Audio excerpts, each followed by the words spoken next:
and I'm going to actually talk about the origin of palliative care. And if you see a PC, that's palliative care, just in short. Definition of palliative care, evidence around early palliative care involvement, the myths and misconceptions of palliative care, the biblical context of palliative care, and I'll share my testimony as a nurse practitioner and also my experience in the palliative care space.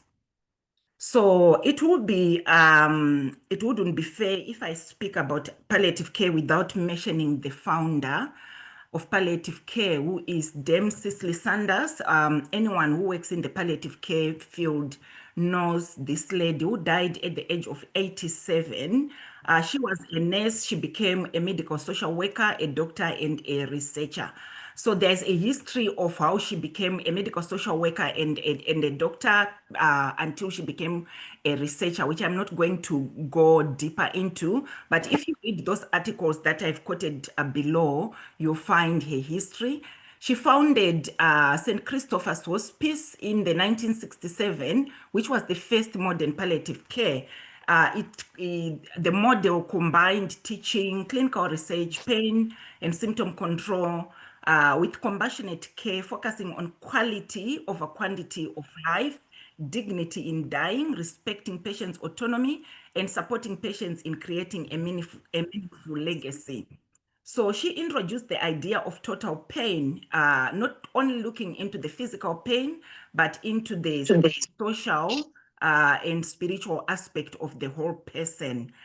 That article, Red Wine, in 2024, they quoted one of his speeches, which said, dying people must find peace and be found by God without being subject to special pressures. Love is the way through giving in care, thoughtfulness, prayer, and silence. Such service is led by the Holy Spirit, perhaps in unexpected ways.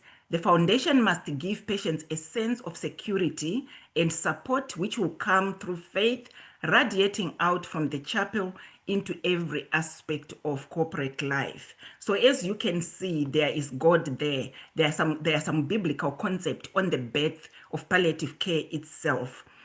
Cicely was committed to God in her practice. She retained her faith by daily Bible readings, daily prayers, and weekly church going.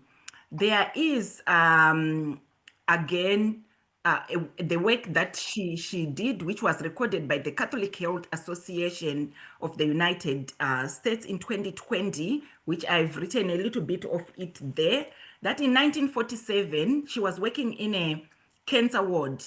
And because of her compassionate care, she was always drawn to the dying. I think from my bio, which was read, you have heard that I was always drawn to people who are dying or on their deathbed or at the end of life. So Cicely met Jewish man David, who was estranged from his homeland. And one day, David asked Cicely just to say something comforting to him. So if you read that story again, David was not a very nice person, but because of the compassionate work that Cicely was doing, she ended up just reading Psalm 95 and prayed with him, like praising God as she was praying. That night, she didn't sleep. She memorized Psalm 130, a lament to God, and a plea for forgiveness when she was praying for David. And that same night, David died. And the night nurse reported that he made his peace with God. So as you can see, in palliative care, there is always compassionate and biblical concepts. In 1989, the World Health Organization officially defined palliative care as an approach to improve the quality of life of patients and their families facing the problems associated with life-limiting illness through the prevention and relief of suffering by means of early identification, correct assessment, and treatment of pain and other problems where physical, psychosocial, and spiritual problems are involved. However, in 1994, the Palliative Care Australia modified this definition and included person and family centeredness, which again, if we look into Sisu Sanders' story, she emphasized on the person-centered care. And the Palliative Care Australia said it provides person with an active, progressive, advanced disease who has little or no prospect of cure, who is expected to die, and for whom the primary goal is to optimize the quality of life. So again, they upgraded the definition and modified it and included optimization of quality of life. So that's putting value in the life. So there is a lot of researches which were done around palliative care. And most of the papers, if you read them, they've got the evidence that early palliative care itself, concurrently with active treatments like chemotherapy and radiotherapy, has positive outcomes. So early involvement of palliative care improves symptom control and psychosocial health, and it enhances quality of life, and people tend to live longer. So if they say people tend to live longer, it doesn't mean that their diseases are treated, but it just means that with their disease, because the symptoms are settled, then they can have quality of life and live longer. So evidence also have shown that early involvement of palliative care decreases the use of chemotherapy and aggressive care at the end of life. So by this, again, sometimes people, if they hear that they've got cancer, they will just want to have chemotherapy and radiotherapy. But with early involvement of palliative care, and if there's an understanding of, they will have symptom-free, or they won't suffer any troublesome symptoms, they'll just refrain away from chemotherapy. Early involvement of palliative care also facilitate advanced care planning discussions, which again, when it's discussed appropriately, people will come up with their ceilings of care and just resort to comfort if that is the way to go. It increases people's understanding of their disease and anticipated prognosis. And evidence have shown that fewer hospitalizations at the end of life has been observed, and it also promotes integration of interdisciplinary and multidisciplinary care, saving the resources of the healthcare cost. So that is all about the evidence, but palliative care itself has got some phases or some layers. So there's a palliative care phase, end-of-life care, and terminal care. When someone is deemed palliative, it doesn't mean that they are dying.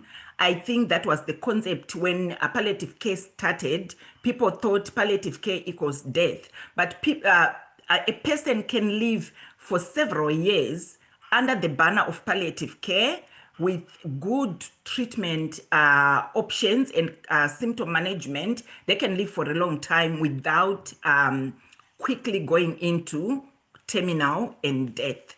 So palliative care can be introduced at any stage of the disease trajectory, especially when someone is diagnosed with life-limiting illnesses. So it encompasses symptom management, as I said before, maximizing quality of life. A person who is under palliative care banner can have a palliative chemotherapy and palliative radiotherapy. This also helps with symptom control. It's not curative, but it helps with symptom control. They can also have palliative surgery, especially those who have got some, troublesome wounds or some complication that needs surgery. They can be given palliative care surgery, not to heal, but to provide comfort. Then also palliative care maximize community involvement, community health involvement, because without palliative care, there is no referral to community care. So once the community health is involved, then they can actually visit home and provide the care that is needed, and also assessing the environment, whether it is suitable for that person, and do the modifications. Like if the house has got some stairs, they can put some ramps just to facilitate a safe entry into the house. So psychosocial support as well is provided into this banner. So when I said previously multidisciplinary or interdisciplinary care, all the three phases will involve people like the social worker, the pastoral care to provide spiritual health care, and the occupational therapist, and everyone who is involved in healthcare, the pharmacists themselves, the doctors, the nurses, the personal support care workers, they are all part of the team. So on the that end of life care, it means someone will have either weeks to months, short months to live. So we are now not in the palliative care space, but we are in the palliative care end of life care, where most of the resources are now being concentrated on this individual to try and give them or maximize comfort and quality of life. So end of life care can be given either in the hospice. Previously, they were called hospice. Nowadays, we call them the palliative care unit, or it can be provided in the homes, persons' homes, either in the HCFA facility or in their own homes. Again, spiritual care, we see that spiritual health care at this stage as well is much needed. And when I talk of spirituality in palliative care, we know that people have got different beliefs, but some people will go with the spiritual belief that will give them comfort. It's actually recommended when we get to this stage. However, us as Christians, we would want as much as possible to reach out to those people and, talk to them about Christ or focus on Christ. So ongoing medical treatments, which are appropriate at that time, are also given. So in this stage as well, as much as palliative care and end-of-life care, symptoms which are very common are pain, nausea and vomiting because of the cancer, or because of the treatments that they are getting, constipation, shortness of breath if they've got lung diseases and stuff, and even decreased mobility. So there are a lot of symptoms that are involved, which needs to be looked into and treated. When we get to the terminal phase, this is when someone is actually bedbound, and they may be bedbound or not bedbound, but they are left with a few days to hours of life. And again, concentration of management is on their symptoms to make sure that they are settled, psychosocial support of the patients and the family. And this is where pre-bereavement care is given to the family, so that at the end we have a good bereavement outcome. And also in the terminal care phase, symptoms of death has to be recognized and shared with the family or the carers or the loved ones who are around that person, so that they know that death is now imminent and it's coming. So those are the phases of palliative care. So I want to share a video which will talk about what is not palliative care, or the myths and misconception of palliative care. Let me just go to sharing again.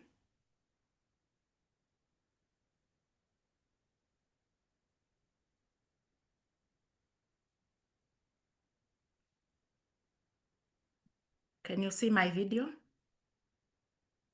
Yes. Okay. Display. I think we need to start busting these myths about palliative care in Australia, because people still don't understand what it is. Palliative care for many people is synonymous with dying.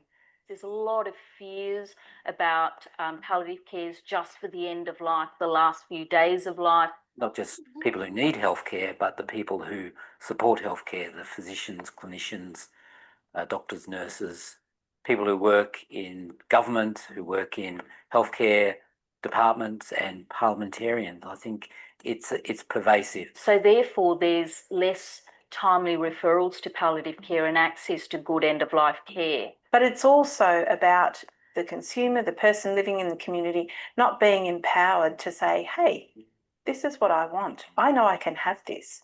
Can you give it to me?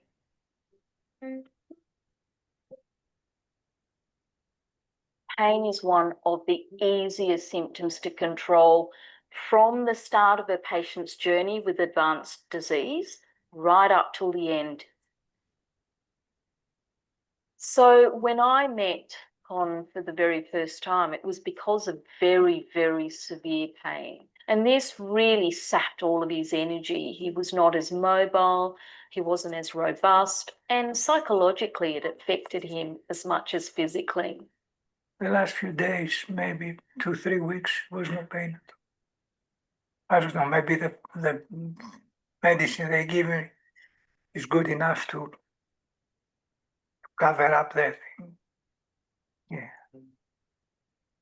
If you walk around a palliative care unit, you will see the number of patients that are well taken care of.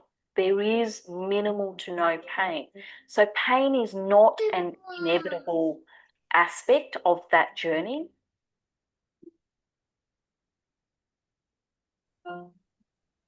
I was cranky at one stage because I kept asking for help. My oncologist didn't know what to do with me. Yeah. My GP wasn't too sure. Do you think they don't understand palliative care either? Do you think that's a problem? Exactly. Yeah. It's a horrible feeling to think there's nobody out there to help you. Inadvertently, I think a lot of healthcare professionals convey a sense of hopelessness to patients and families, and that there sometimes causes quite a bit of grief and distress directed towards healthcare professionals for not having these sorts of conversations around what palliative care is and what the benefits are. Well, I said to a girlfriend, I said, what am I going to do? I said, am I going to die? Or who's going to help? I just felt, you know, when you shook my hand, you sat down, started to talk, and I thought, no, this is where I need to be finally. And hopefully this will have huge impact for the rest of your life, basically. Oh, I agree. Yeah. Yeah, I do. And I've got all the faith now in the world, so I know now I've got the right team with me, and yeah, so I'm not actually worried about it now. And I think it's a very pleasant surprise for patients and families that it actually opens up an opportunity that they never really understood. I feel positive. I feel more positive. Probably the best I've felt since I've been sick.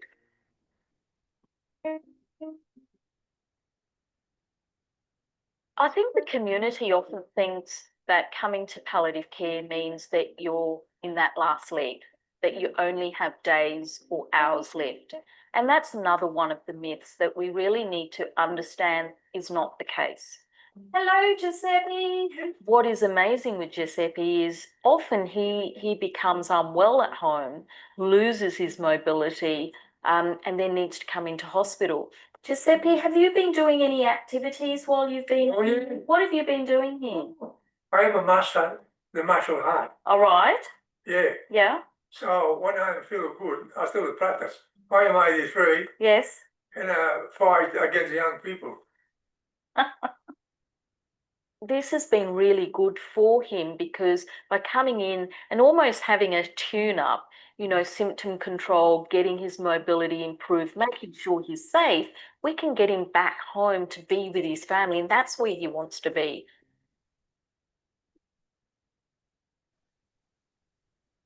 Oh, absolute myth. It's a myth that it leads to death, but it gives you more comfort through the process of the end of life. Yeah. And I'm here really for, shall we say, to be rebuilt a bit, to give me a bit more time. Palliative care hastening death. Again, this is another myth. In fact, the evidence is quite clear that palliative care can extend and prolong life as well as give a better quality of life. And that came as a shock to my daughter several months ago that I've really been on palliative care for several years. So it's quite an interesting dilemma that we face, that as an intervention, palliative care actually extends life for many people, even though that's a difficult concept for people to understand.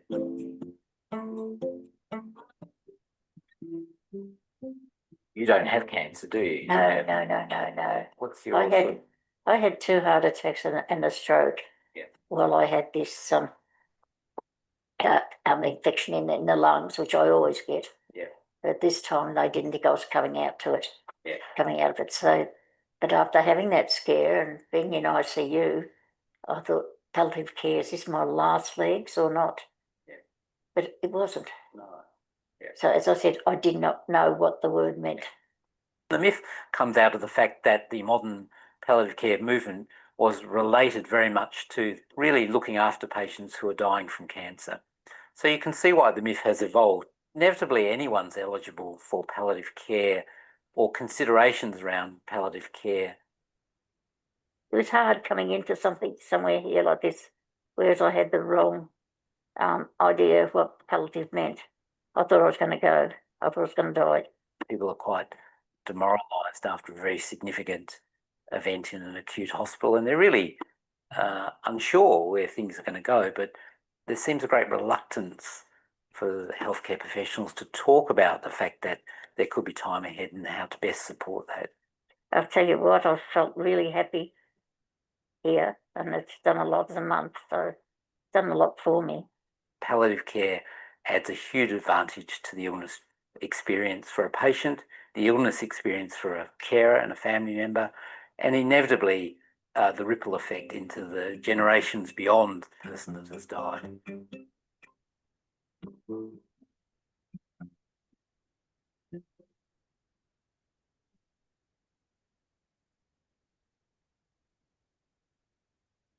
So when Richard came into hospital, he was very, very unwell. But during the time that we helped to improve his symptoms, he actually brightened up. We were able to get him to a point where he was then comfortable about going home. Oh, yes. How important is getting home? Very important, because I'm very much a homebody. Right. We may let you go today, and then we could continue any further interventions at home. I hope that my son and I can spend some time luxuriating in doing music together for as long as we've got together. You can actually access palliative care anywhere. This includes in your own home, in the community, in residential aged care facilities, in a palliative care unit, which we used to call hospices, or in the general wards of a hospital as well.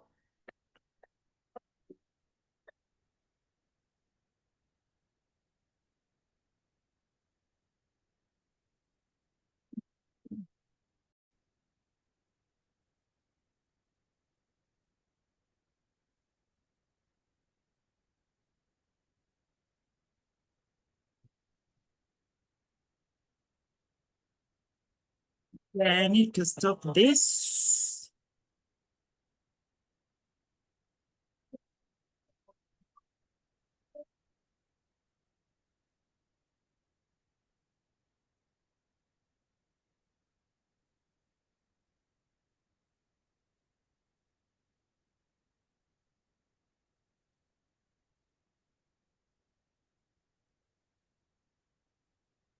My name is Stephen Ridley. I've been a concert pianist for more than 9 years.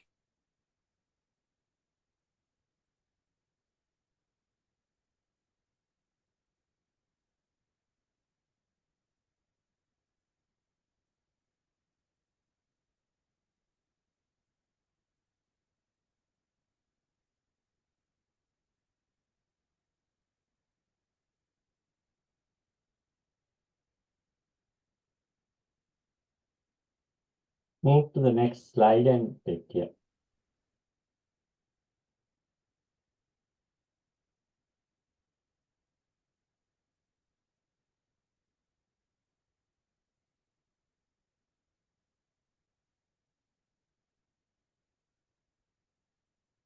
Okay.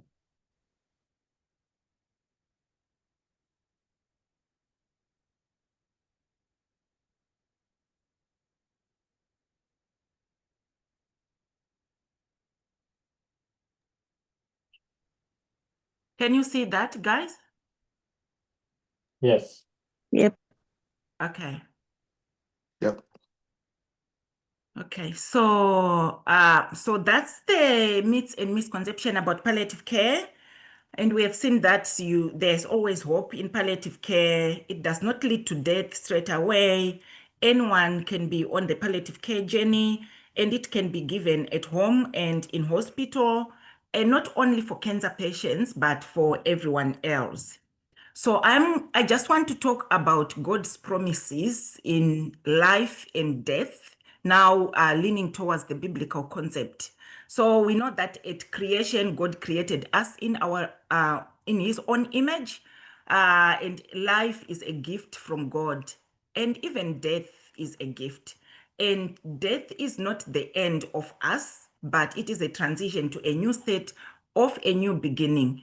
Again, a new beginning or a new belonging, where do we go? It depends on what we are doing here on earth at this moment. Either we'll go to God or not to God, either to light or to darkness.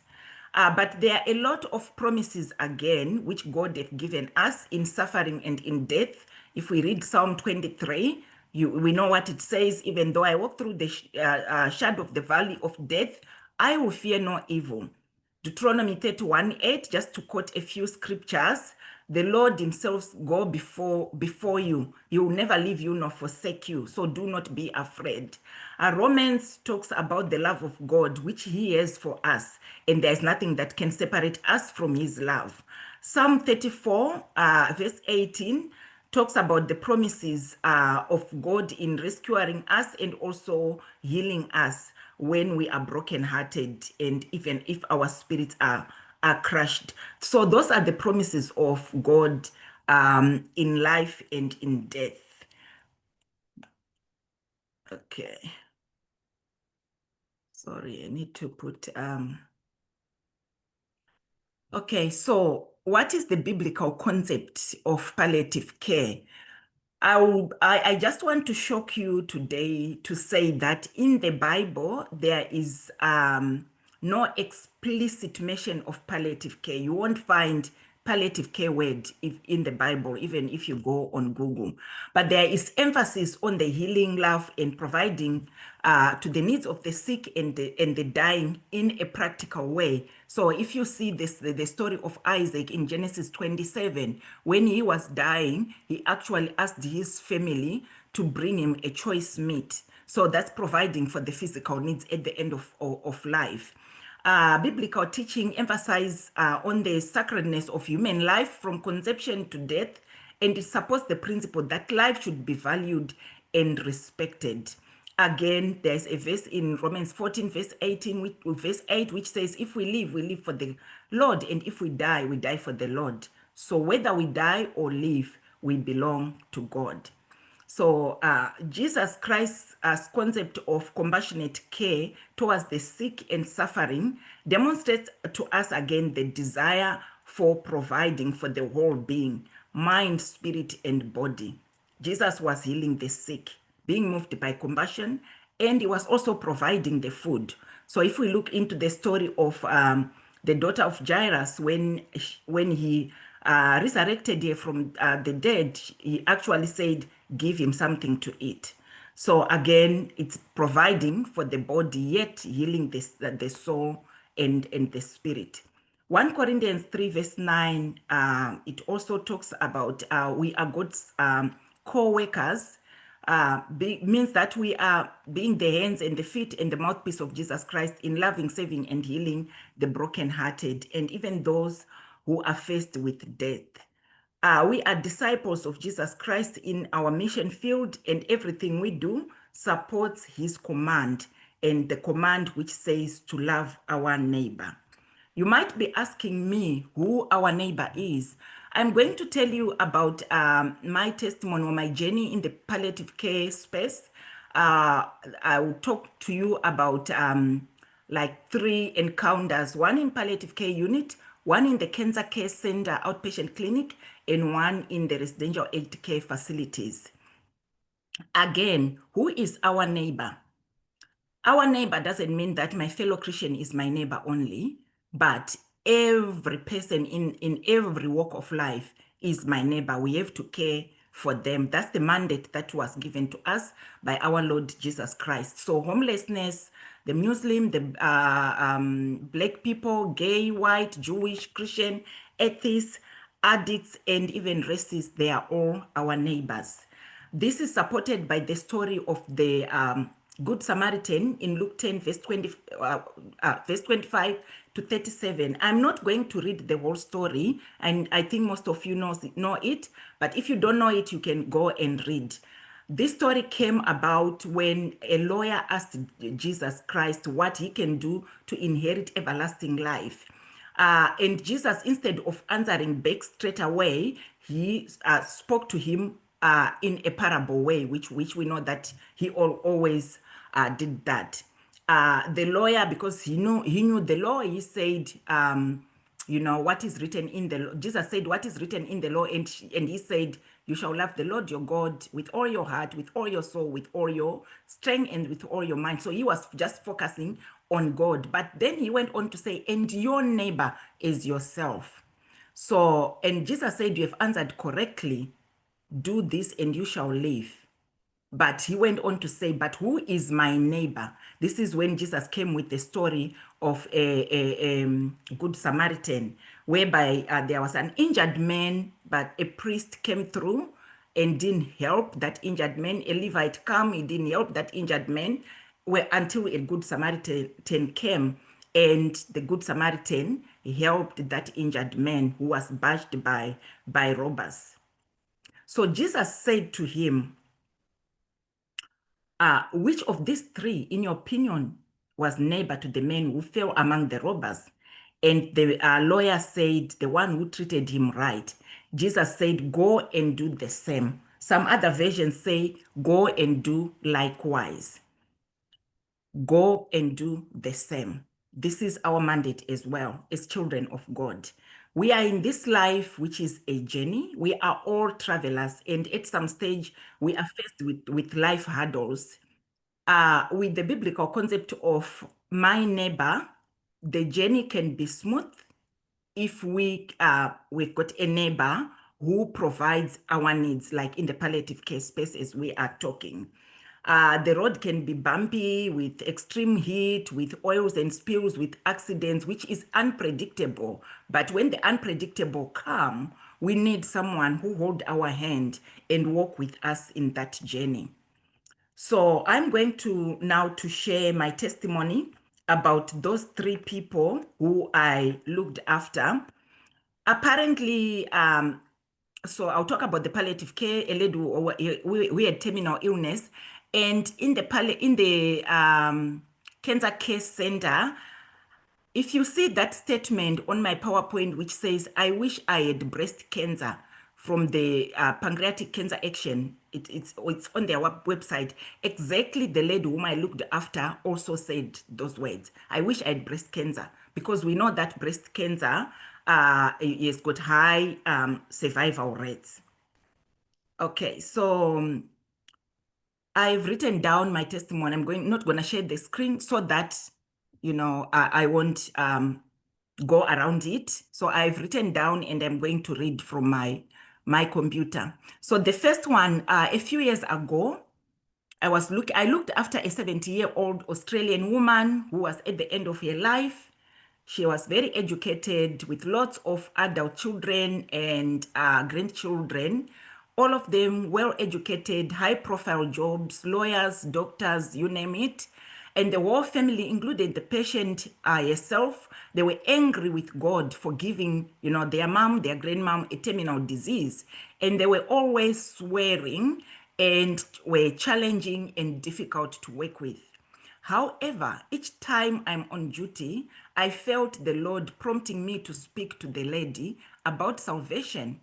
But I would not, because I was so scared about being reported and losing my job. And also, it's unethical. We know that that's what the policy says.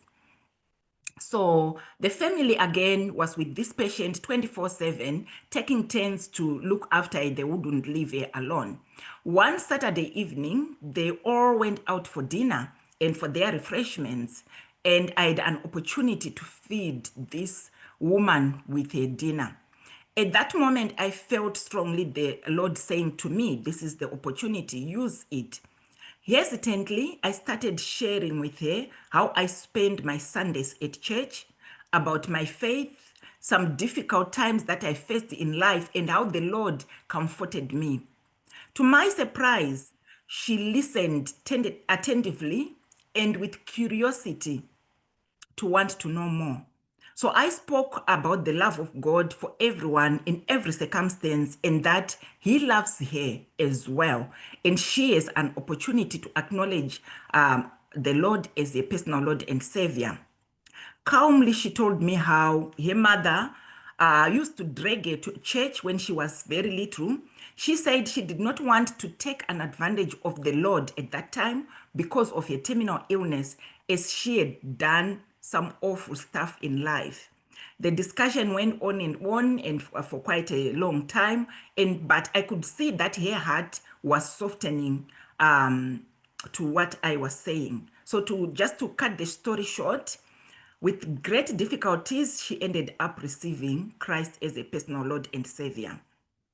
Now, the question to me was, what am I going to do if she tells a family who were aggressive and angry about the whole situation, and the family will report me to the authority?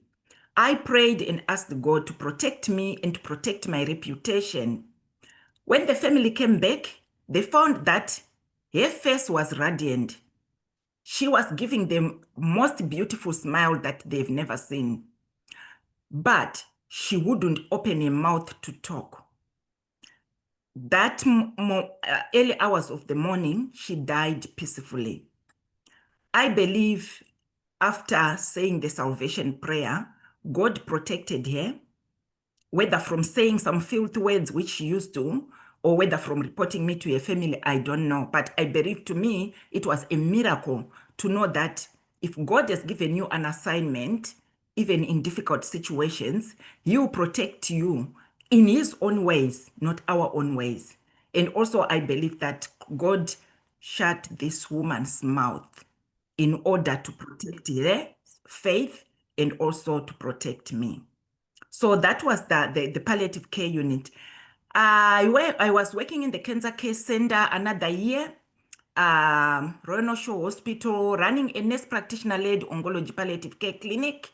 I was booking my own appointments with my own patient, and this patient who was 56-year-old, a lady again, end stage or stage 4 pancreatic cancer, which had spread to other parts of the body. And as we know, pancreatic cancer symptoms are very difficult to treat. So she had a lot of pain and other symptoms. We discussed the advanced care planning and stuff like that in referral to community. However, each time she would attend the clinic appointment, she would be by herself. I tried to talk to her about her family every time, but she would avoid that subject. One day, I started talking to her about how I missed my mom, who died overseas, and how I hate the idea that I was not present for her when she died. So she looked at me and said, I wish my family was like that. Then I asked more about her family, only to find out that she had pushed her family away because of sickness, and she did not want to bother them because she was sick. I just said to her, I would be very hurt if I was your daughter, as I would like to be as close to my mom as possible, knowing that I will not have another time with her again. And I think some of your family members are feeling the same way. For some reasons, again, she listened. She admitted that she was just being selfish, and she had stopped even talking to her husband because the husband was pushing her to bring the family or the children and the grandchildren. Surprisingly, on her next appointment, she was accompanied by her husband, who was very thankful and said to me, I don't know the discussion you had with my wife, but thank you. Whatever it is has brought our family together. Our children and grandchildren are now coming home after a long time. So to these sorts of discussions, it's like, obviously, evangelism. Even though she did not receive Christ with me, but she was restored back to her family and community. And the next time I met her, she was going back to her Greek Orthodox church. So that's about this one. And the last one, in a residential aged care facility, as again you have heard on my bio, I do some consult work in aged care facilities. So recently I was called in one facility to perform a small procedure on a bedbound patient with end-stage dementia. This patient would kick and scream if she is being attended to. So I called 2 staff members to help me. One staff member started swearing and holding this person down, not in a very nice way, and saying that she was a difficult patient and we need to be a bit, strong with her. I just went to the patient and said to the patient, Sister, I'll just random name, Sister Mary, it must be very difficult for you to be in this state. I want you to know that one day some of us will be in the same situation you are in now and would like to be looked after nicely. I said, please allow us to change your tube. It was changing the tube, and we will let you have your rest. Calmly, she nodded her head and let me change her tube without any struggle. The 2 staff were surprised on how calm the patient was and kept on asking me how I did it. I just gave them a small talk on gentleness and compassion. And as much as I was caring for the patient that time, I was also concerned about the staff and the way or their attitude towards the dying patients. Again, not valuing life. So even though, again, I did not talk to the staff about my Christian faith, but they were obviously my neighbors as well, which needed to be patched up or to be spoken to or to be cared for in order for them to have insights into good care. Jesus said, go and do likewise, or go and do the same. To me, that's being the hand, the feet, and the mouthpiece of Jesus Christ when we look after our neighbors in any circumstance or in any situation. Amen. So, just to conclude, I'll go to my last slide. Biblical truth in palliative care. Obviously, our Christian faith adds value to life. We provide compassion care to those facing suffering and death. The Jesus model, this is what Jesus was doing when he was on this earth. When we reach out to the sick, we are reaching out to Christ himself. Matthew 25, verse 40, as you did it to one of the least, you did it to me. Holistic approach, body, spirit, and soul, which is also biblical, caring for the whole person, not just medical aspect, but for the whole person. And also our work is the work of evangelism. And when I say evangelism, it's not converting people and, leading them into the sinner's prayer, but just showing them respect and desire to restore them. Like this patient of mine at the Cancer Care Center, restore them to their families and to their communities, and our motivation being love. Then dignity in dying, reverence and love for the sacredness and dignity of life. Patients deserve to experience dignity and respect in their sick beds, and they need an environment where they feel comforted, supported, and loved. And then quality of life, caring that goes beyond mere sympathy or pity, but allowing these patients to still experience joy, love, and fulfillment even in their final days of life. So I just want to leave you with this question: who is your neighbor? And what would you do to your neighbor? Would you go and do the same as commanded by our Lord Jesus Christ? Apart from everything else that I've spoken about, if you go onto this website, Palliative Care Australia, you can find lots of resources which talk about palliative care, symptom management, the role of a carer, caring for someone at home, heading to the last days of life, death and bereavement, and difficult discussions as well. And that's the end of my presentation. If you have any questions, we can talk about them. So for the 3 example, for the 3 testimonies that I've shared, it's just those three, but I can share a lot. If we had time, I can tell you a lot that is happening in the palliative care space. Thank you. Over to the facilitator. Yeah, thank you, Teresa. Yeah. Just make sure that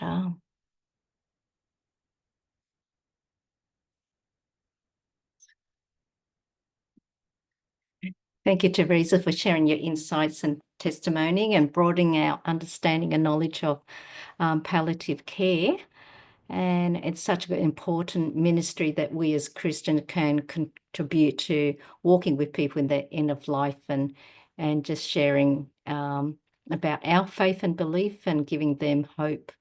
So I might just open to the floor now for anyone who has some questions. There was a question in the chat about how do you get a palliative care certificate, and one response was about finding out at Flinders University. Would you like to add to that, Teresa? Yeah, so there are a lot of universities that can offer you with the palliative care certificates. Well, Flinders is one of them. Yeah.